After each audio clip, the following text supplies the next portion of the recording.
Существует несколько наук, исследующих человеческое сознание. Психология изучает поведение человека, психиатрия – заболевания психики, а психофизиология – принципы работы сознания. Ни одна из этих наук не может объяснить, что такое сознание человека и как оно работает. Тем более эти науки не могут объяснить магию. Не существует каких-то объективных методов исследования сознания. Все известные методы опираются на косвенные измерения. Полноценные исследования сознания живого организма невозможны, и даже вскрытие мозга покажет искаженную картину. Но маг видит функционирующее сознание живого человека и может судить о причинах того или иного поведения, и на основании этих наблюдений определять для каждой личности некое нормальное поведение, зависящее от базового опыта, и далее моделировать это поведение в различных ситуациях.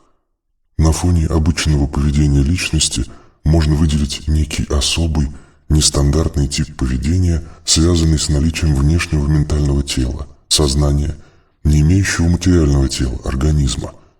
Такие независимые сознания называются неорганиками, не имеющими органического тела. Их можно описать как программы, влияющие на поведение человека, и условно разделить на две группы – подселенцы внешние и внутренние. К внутренним подселенцам следует отнести союзников и некоторых духов, проникающих внутрь организма. К внешним – одержания – относятся элементеры, умершие люди, путешественники из других миров, некоторые виды паразитов и сущностей. Союзники, собственно говоря, не являются чужеродными объектами, а входят в структуру подсознания и не могут быть удалены.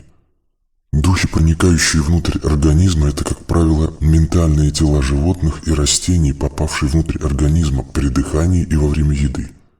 Термическая обработка пищи предназначена не только для борьбы с физическими паразитами и микроорганизмами, но и для разрывания связей между мясом животных, а также растений и их ментальными телами. Попав в организм человека, ментальные тела создают наводку на периферическую систему и являются причиной неконтролируемых сокращений мышц тела, мышц конечностей и корсетных мышц позвоночника или внутренних органов, спазмы кишечника, желудка, мочевого пузыря. Можно сказать, что эти ментальные структуры – нелегальные программы, считываемые периферической нервной системой. Внешние духи могут быть разделены на искусственные, зонды и сущности, и естественные, элементеры и путешественники. Внешние духи могут влиять на сознание человека. При этом зонды считывают информацию и похожи по своей работе на троянский вирус, ворующий информацию с компьютера. К категории сущности можно отнести любые долгоживущие мыслеформы, созданные человеческим сознанием. Сюда относятся прежде всего заклинания магов и заговоры знахарей, а также лярвы, созданные обычными людьми. Такие долгоживущие мыслеформы создаются теми, кто находится под влиянием трех основных факторов – страх смерти, голод и секс.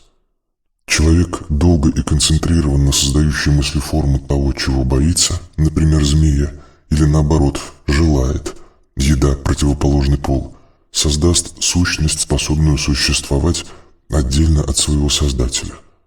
Что касается путешественников, то это не такой уж редкий тип духов.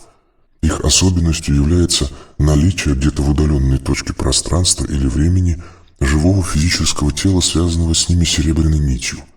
Для путешественников, перемещающихся в ментальном теле, чужое сознание является опорной точкой для закрепления в данной координате пространства.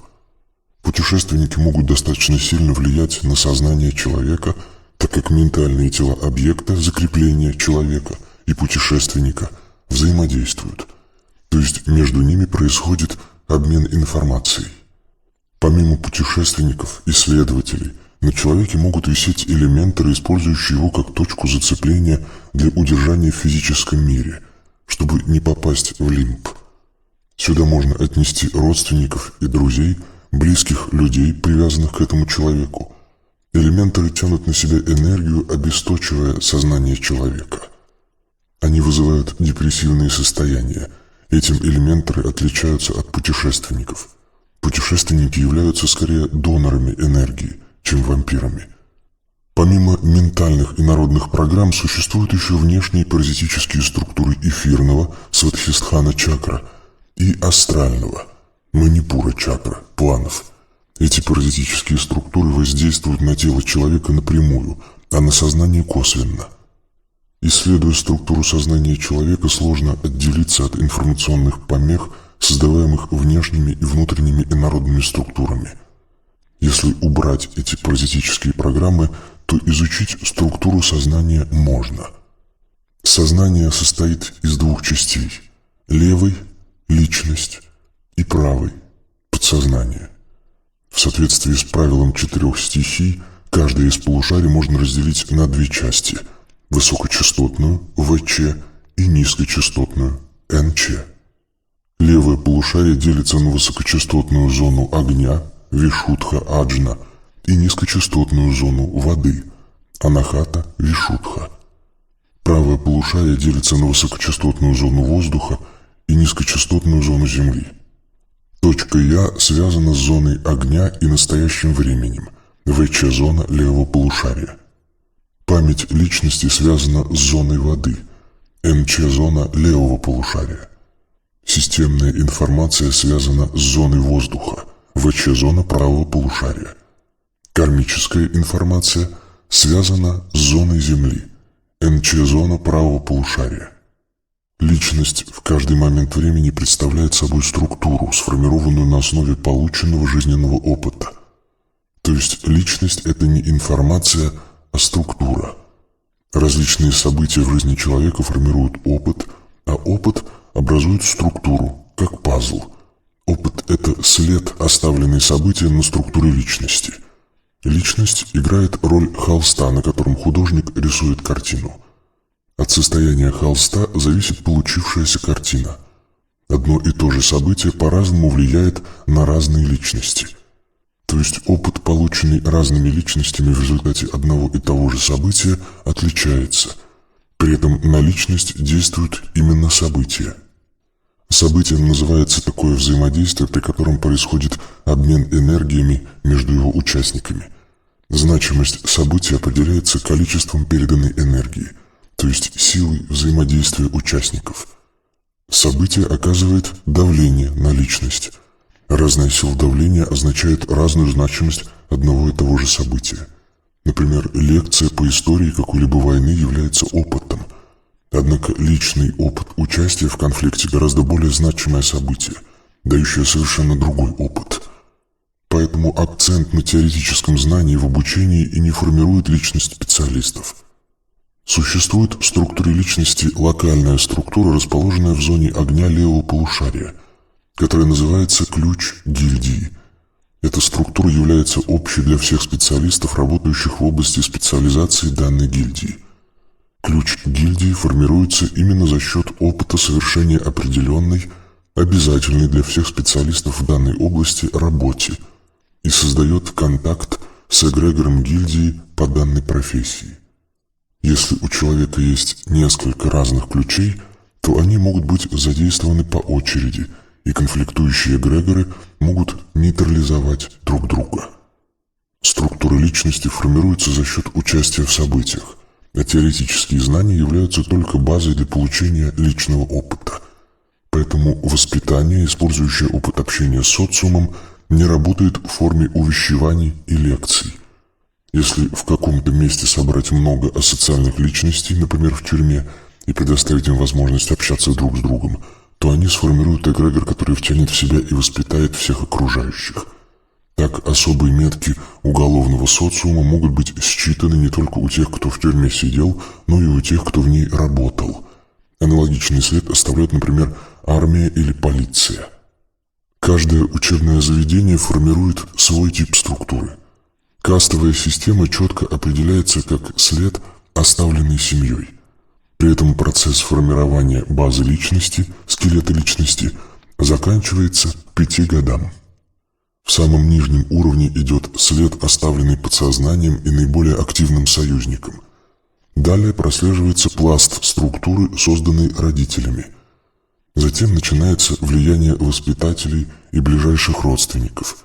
Энергетическая структура личности подобна срезу дерева. На разных этапах возникает новый опыт, и как годичные кольца формируются новые слои. Поскольку взаимодействие происходит с людьми, имеющими отличную друг от друга энергетику, один слой отличается от другого.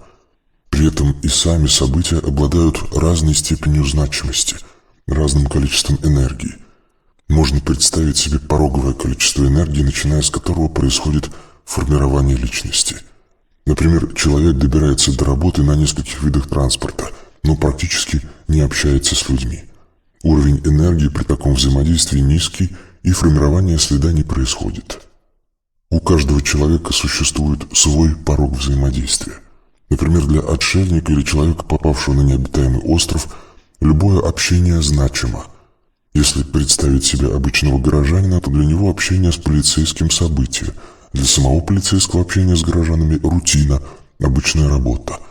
То есть одно и то же событие, общение для горожанина и полицейского имеет различное качество вовлеченности и оставляет разный след. Представьте мага, обладающего сильной харизмой. Для обычных людей общение с ним имеет такую высокую степень значимости, что просто само взаимодействие изменяет их.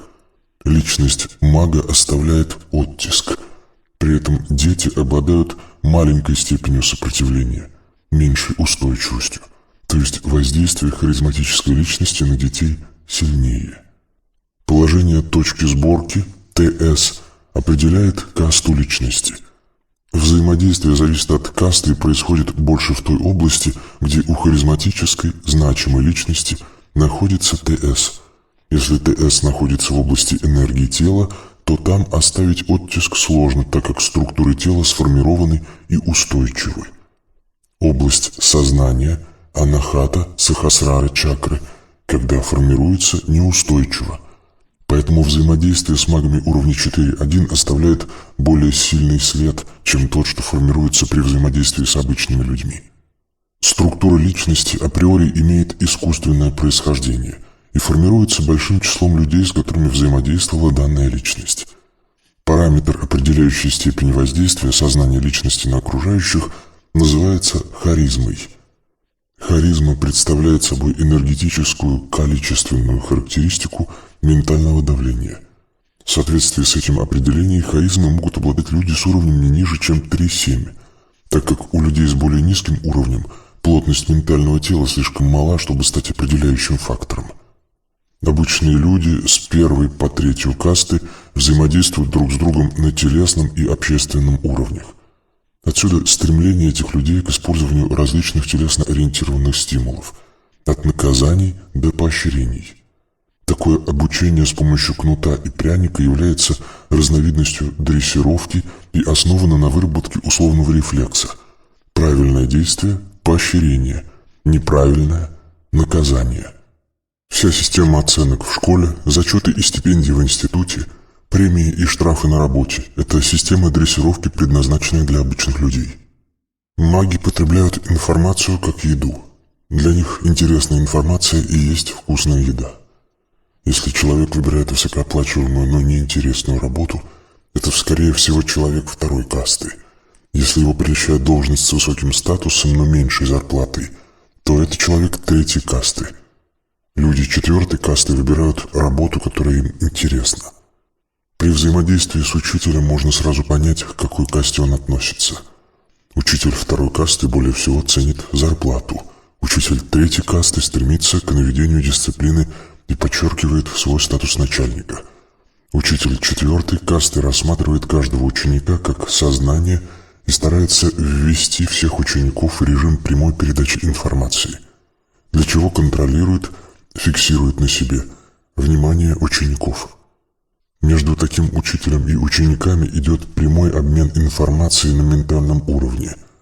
Общение с таким учителем формирует сознание человека в большей степени, чем взаимодействие с другими людьми.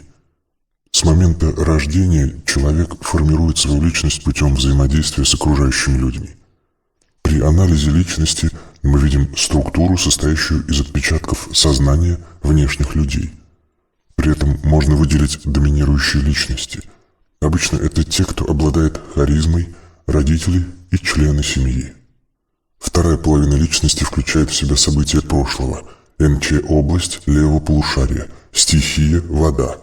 Здесь мы имеем дело с событиями, происходившими с личностью от момента рождения и до настоящего времени. Эта область сознания соответствует субъективному прошедшему времени. Накопленный опыт формирует структуру личности, находящуюся в зоне огня, ВЧ-область левого полушария. Важно понимать, что зона воды содержит в себе запись событий, взаимодействий, именно со стороны сознания самого человека. То есть здесь мы имеем дело с хроникой жизни человека. Маг может считать эту информацию в частотном диапазоне анахата-вишудха чакры. У левополушарных людей эта информация более доступна. У правополушарных менее проявлена, так как энергетический потенциал их левого полушария в целом меньше, чем у левополушарных людей. Подсознание связывают с работой правого полушария. Оно содержит две зоны – НЧ – стихия земля и ВЧ – стихия воздух. В НЧ-зоне правого полушария Вишудха Аджна находятся структуры личности, сформированные в прошлых воплощениях. Эти личности, как правило, находятся в пассивном, неактивном состоянии. По аналогии с информационными технологиями, это состояние можно назвать заархивированным. Активные прошлые воплощения, союзники, можно описать как разархивированные. Их наличие может приводить к эффекту голосов в голове или внутренних собеседников. У правополушарных людей эту составляющую личности можно считать в частном диапазоне Вишудха Аджна чакры у правополушарных людей. Обычно правополушарность проявляется активностью левой руки, левши. У левополушарных людей, как правило, активна правая рука. Существуют люди, одинаково владеющие обеими руками. Например, Атос в романе «Три мушкетера». У таких людей активны оба полушария. Для искусственной активизации правого полушария следует смотреть левым глазом и работать правой рукой. Для активизации левого полушария у правополушарных людей следует смотреть правым глазом и совершать работу правой рукой. ВЧ-зона правого полушария, Аджна, Сахасрара чакры, связана со стихией воздух, будущее. В этой зоне находится канал связи с сознанием системы, верхнее подключение, системная информация и высшие будущие союзники. Канал связи делает наше сознание открытым и проявленным во внешний мир. Это называют магическими способностями. Через канал связи, верхнее подключение, сознание человека как субъективная реальность проецируется наружу и изменяет реальность объективную. Работа зоны воздуха зависит от активности аджна чакры и связана с кастой. Начиная с уровня 4.1 происходит уплотнение ментального тела, то есть перераспределение энергии от физического тела к ментальному и активизация канала верхнего подключения. Этот канал обеспечивает взаимодействие субъективной реальности сознания с объективной реальностью. Плотности сознания на уровне 4.1 хватает для приема внешней энергии, есть магическое видение. На уровне 4.2 для создания наводки сознанием управляющего сигнала, изменяющего физиологическое состояние другого организма. На уровне 4.3 мощности исходящего сигнала хватает для преобразования структуры неживых объектов, алхимия. На уровне 4.4 сознание мага может управлять планетарными процессами. Система или планетарное сознание, в религиях Бог, состоит из сознаний всех живых организмов и не существует нигде помимо этих сознаний. Поэтому если мы все являемся частью системы, то в каждом из нас должна быть часть системы. В религиях это называется Божьей искрой. Зона воздуха связана с будущим временем, поэтому и системная информация связана с будущим состоянием системы. Являясь массивным объектом, система обладает инерцией и, следовательно, не может мгновенно менять свое состояние. Любой процесс в системе имеет предшествующую часть, связанную с накоплением изменений, которые и приводят к изменениям последующим. При этом системная информация обладает свойствами голограммы или генома. Так, каждая часть голограммы содержит в себе всю картинку и геном в каждой клетке организма. И если получить доступ к системной информации, можно прогнозировать будущее состояние системы во всех ее точках. Предположим, что воплощения личности могут иметь место не только в прошлом, но и в будущем. Однако в магии используется многомерная модель мира, в которой прошлое, настоящее и будущее существуют одномоментно. Высшие союзники существуют уже сейчас, но эти личности сформированы в будущем и несут в себе информацию о нем.